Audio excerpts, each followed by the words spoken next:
Hey there, subscribe to my channel, and also press this bell icon so you never miss any new updates, cause whenever we upload new video you will get a notification on your phone. Part 1. You will hear a woman, Paula, phoning her friend Ralph about an application to the local council for money for their drama club. First, you have some time to look at questions 1 to 3.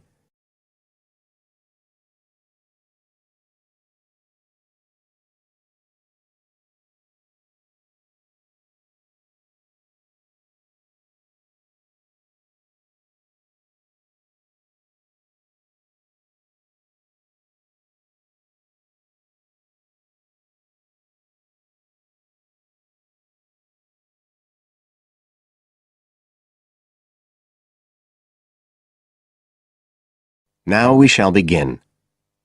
You should answer the questions as you listen, because you will not hear the recording a second time. Listen carefully and answer questions 1 to 3.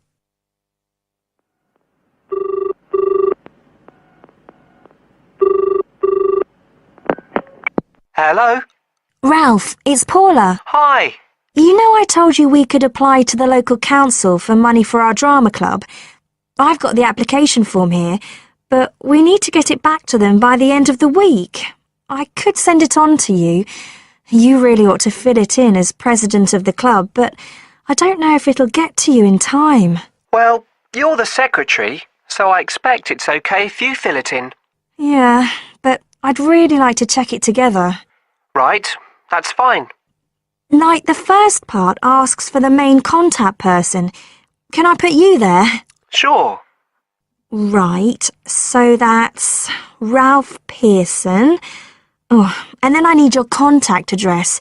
So that's 203 South Road, isn't it? No, 2:30. Oh, sorry, I always get that wrong. Then it's Drayton. Oh, do you think they need a postcode? Better put it, it's DR6 8AB. Okay. Telephone number. That's 01453 586 098, isn't it? Yes. Right. Now, in the next part of the form, I have to give information about our group. So, name of group, that's easy. We're the Community Youth Theatre Group. But then I have to describe it. So, what sort of information do you think they want? Well, they need to know we're amateurs, not professional actors. And how many members we've got. What's that at present, 20? 18. And should we put in the age range? That's 13 to 22. No, I don't think we need to. But we'd better put a bit about what we actually do. Something like members take part in drama activities. Activities and workshops? Okay. Right. That's all for that section, I think. You now have some time to look at questions 4 to 10.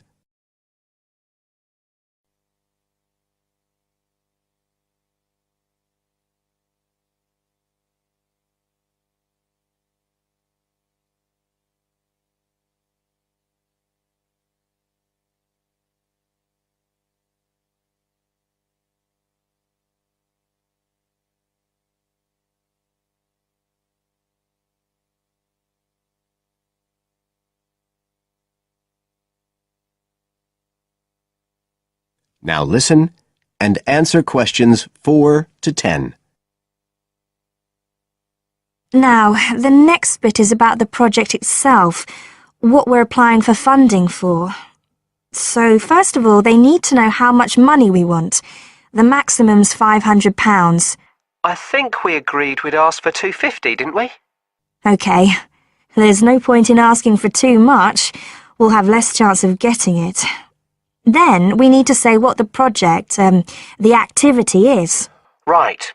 So we could write something like, to produce a short play for young children. Should we say it's interactive? Yes, good idea. Right, I've got that. Then we have to say what we actually need the money for. Isn't that it? No, we have to give a breakdown of details, I think. Well, there's the scenery. But we're making that. We need to buy the materials, though. Oh, okay. Then there's the costumes. Right. That's going to be at least £50. Okay. And what else? Oh, I just found out we have to have insurance. I don't think it'll cost much, but we need to get it organised. Yes, I'd forgotten about that. And we could be breaking the law if we don't have it. Good thing we've already got curtains in the hall. At least we don't have to worry about that. We'll need some money for publicity. Otherwise, no one will know what we're doing. And then a bit of money for unexpected things that come up. Just put sundries at the end of the list. Okay, fine. Now, the next thing they want to know is if they give us the grant, how they'll be credited. What do they mean, credited? I think they mean how we'll let the public know that they funded us. They want people to know they've supported us. It looks good for them. Well, we could say we'd announce it at the end of the play. We could make a speech or something. They might prefer to see something in writing. We'll be giving the audience a programme, won't we? So we could put an acknowledgement in that? Yeah, that's a better idea. OK, and the last thing they want to know is if we've approached any other organisations for funding and what the outcome was. Well, only National Youth Services. And they said that at present funds were not available for arts projects. Right, I'll put that. And then I think that's it. I'll get that in the post straight away. I really hope we get the money. I think we've got a pretty good chance.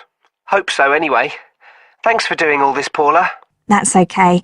See you soon. Bye. Bye. That is the end of part 1.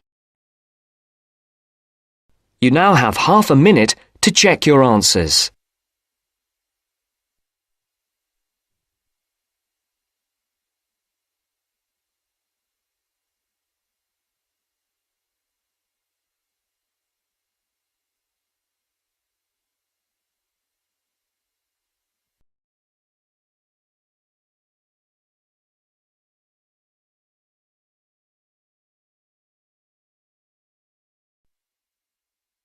Now turns to part 2.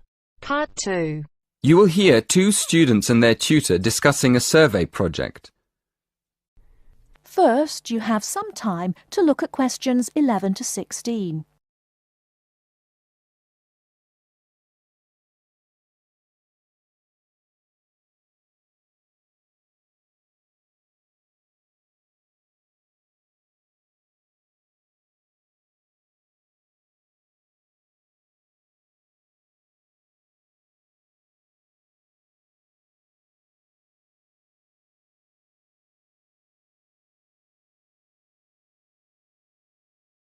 Now, listen carefully and answer questions 11 to 16. So, what's the survey about, Tom? It's about where students want to live and how they choose. Basically, their accommodation preferences. We've actually tried it out with a few students already. Okay, that sounds fine. So, to start with, how many questions have you got? 20? Is that too many? Yes, it is, really. People get fed up answering lots of questions and they stop thinking about their answers. Right, so we need to think about that again. What do you think of the first 3 questions? You want to know what affects students' choice of accommodation when they go to university? Yes, we want to find out which has the most effect. The cost, the number of rooms in the house or flat, or the distance from campus. And then we asked another question. Oh, yes? What else did you want to find out? Well, we wondered whether public transport was important. You know, not many students have cars, so it might be quite important for them to be near somewhere where they could catch a bus or train. Yeah, that's a good question.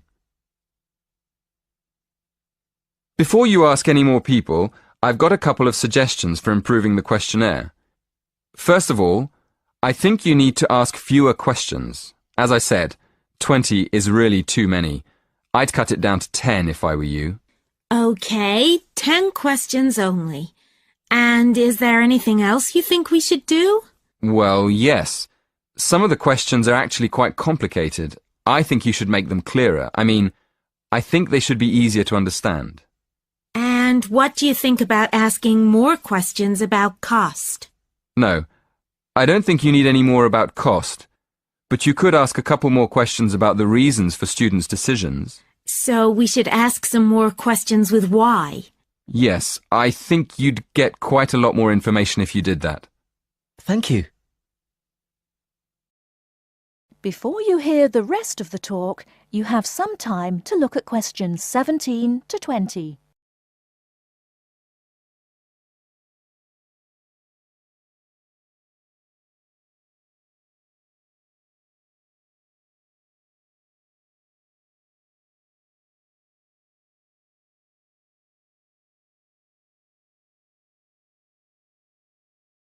Now listen and answer questions 17 to 20.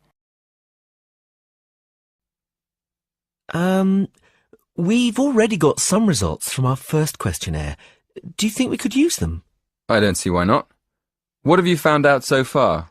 Well, the number of rooms was only important for 16% of the people we asked. It looks like a lot of students are quite happy to share a room, and even fewer people were concerned about being near a bus stop. Only 10%, in fact. I'm surprised about that. But what about the distance from the university?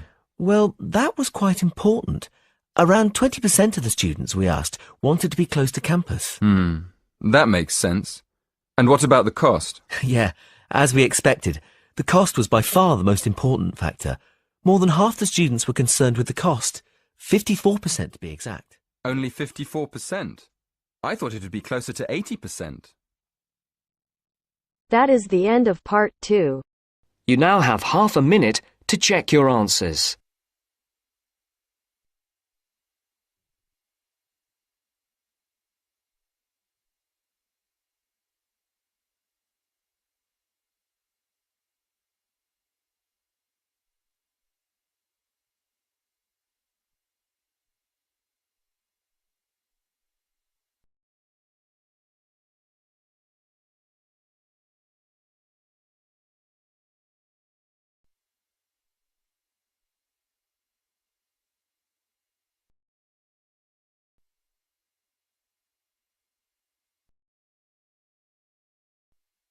Now turns to part 3. Part 3. You will hear a talk on ocean spills. As you listen to the talk, circle the appropriate letter for questions 21 to 23. First, look at questions 21 to 23.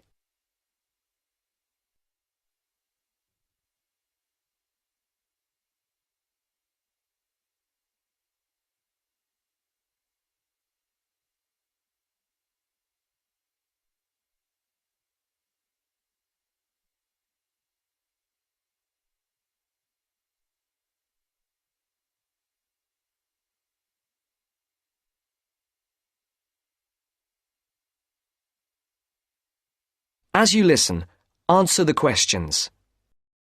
Good morning, everyone. Today, I'll talk about unusual ocean spills that have occurred in the world's oceans. In November of 1992, people at beaches in Canada and Alaska noticed something strange. Blue turtles, red beavers, green frogs, and yellow ducks came bobbing toward them. They soon found out where the strange creatures were coming from. A ship from Hong Kong was on its way to Tacoma, Washington, when it was hit by a severe storm in the middle of the Pacific Ocean. During the storm, huge waves washed 12 containers overboard. Inside the containers were 29,000 plastic bath toys. One of the containers opened, and thousands of plastic bath toys spilled out and began to float across the Pacific Ocean. 10 months later, the first yellow ducks arrived on the North American shore. Beachcombers along the shore began to find the toys and reported them to local newspapers. But the people who were most excited by the plastic toys were the oceanographers. It gave them an opportunity to study ocean currents and winds.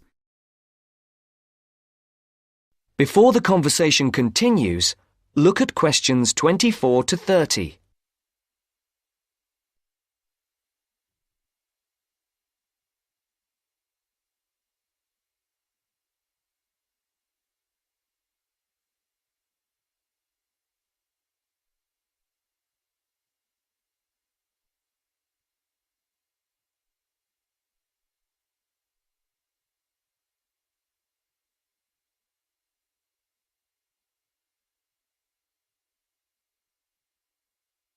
Now listen to the second part of the discussion.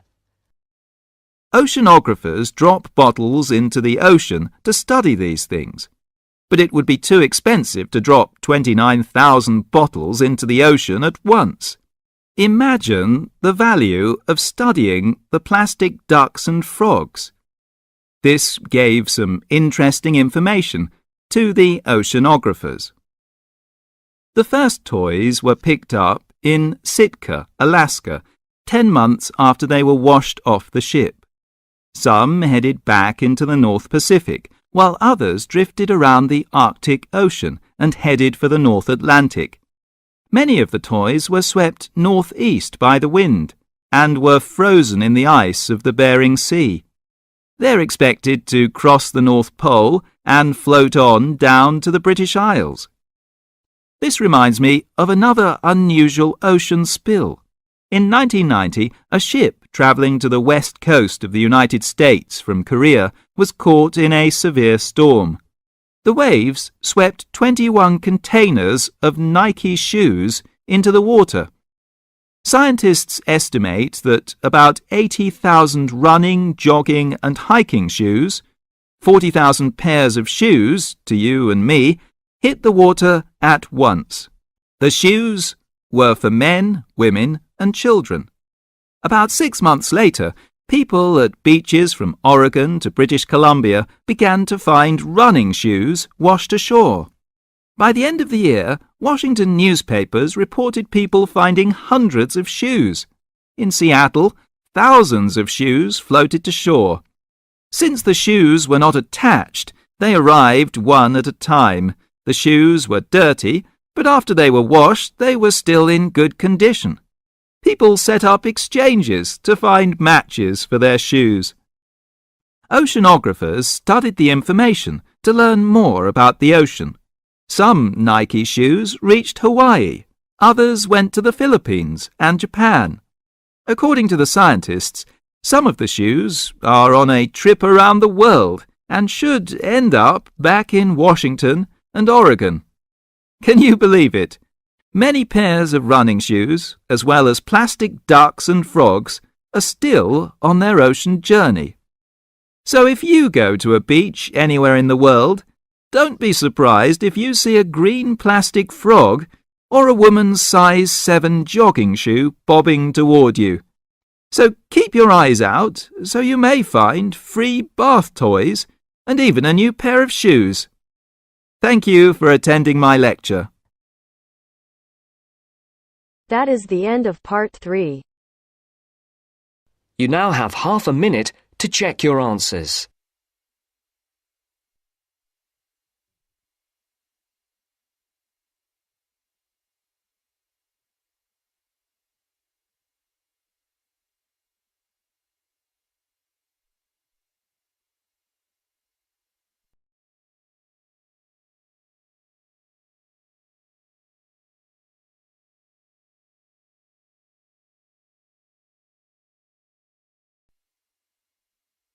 Now turns to part 4. Part 4. You are going to hear a talk about the English pubs. As you listen, complete the notes below. First, you have some time to look at questions 31 to 40.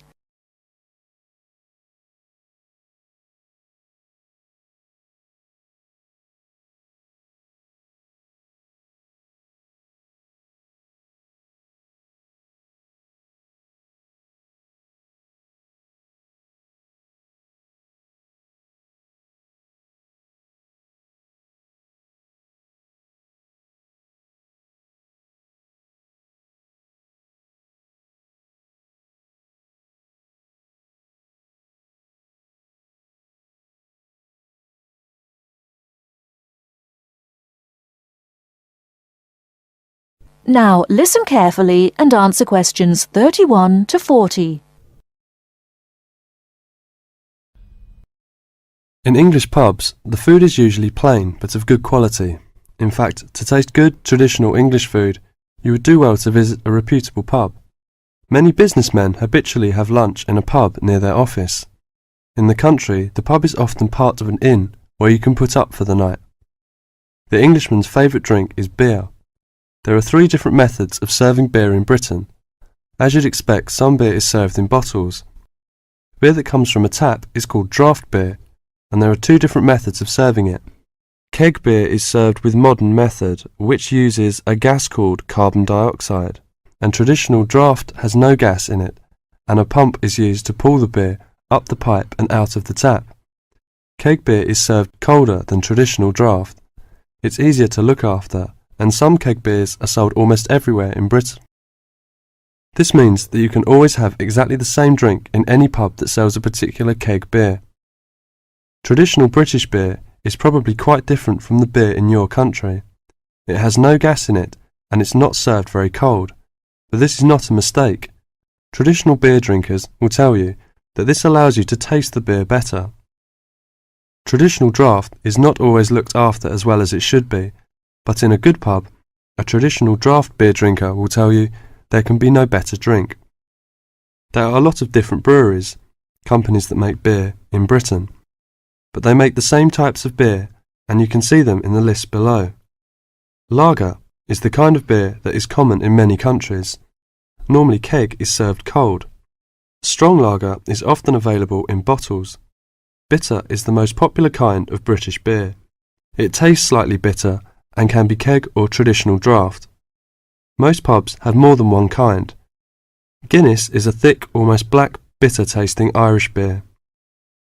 Pale ale is less strong and a bit sweeter than bitter, and often is keg. Mild is a fairly sweet beer, often dark, not as strong as bitter. It can be keg or traditional. It cannot be found everywhere. Bottled beers are sometimes served cold. There are several kinds available. For example, light ale like pale ale. Brown ale is a brown, often rather sweet beer. Stout is a very dark beer. Law regulates the pub's opening times. Local variations are possible, but usually a pub is open from 11:30 to 3 o'clock, and from 5:30 to 10:30 or 11 o'clock. Betting is forbidden in pubs. Children are not allowed on licensed premises, which may mean that father and mother cannot have a quiet drink together if children are with them. In the old days, when people drank too much and pubs were often rowdy, the law against children entering pubs was a wise one. Today, drunkenness is much less frequent than it was, say 50 years ago. It would be quite wrong to consider the average English pub as anything other than a respectable, friendly place that provides good drink, good food, and a pleasant social atmosphere. Far too often the foreigner has read accounts of sordid 19th century drinking places, haunted by people whose one desire was to drink as much as they could afford as quickly as possible. That is the end of part 4. You now have half a minute to check your answers.